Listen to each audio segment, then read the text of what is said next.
গল্প বলা কবি সুকুমার রায়। এক যে রাজা, থাম না দাদা, রাজা নয় সে রাজপেয়াদা।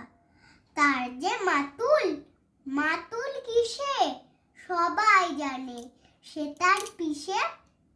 তার ছিল এক ছাগল ছানা, ছাগলের কি গজাই ডানা। একদিন তার ছাতের পরে, ছাদ কোথা হে টিনের ঘরে।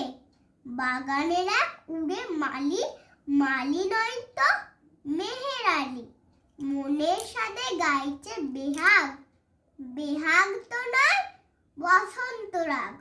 থাও না বাপু ঘেঁচা ঘেঁচি, আচ্ছা বলো চুপ করেছি। এমন সময় বিছনা ছেড়ে হঠাৎ মামা আসলো তেড়ে। ধরল সে তার ঝুঁটির গোড়া, কোথায় ঝুঁটি টাক যে ভরা।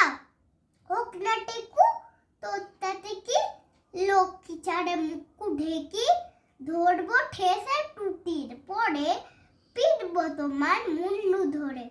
কথার ওপর কেবল কথা, এখন বাপু পালাও কোথা। নমস্কার।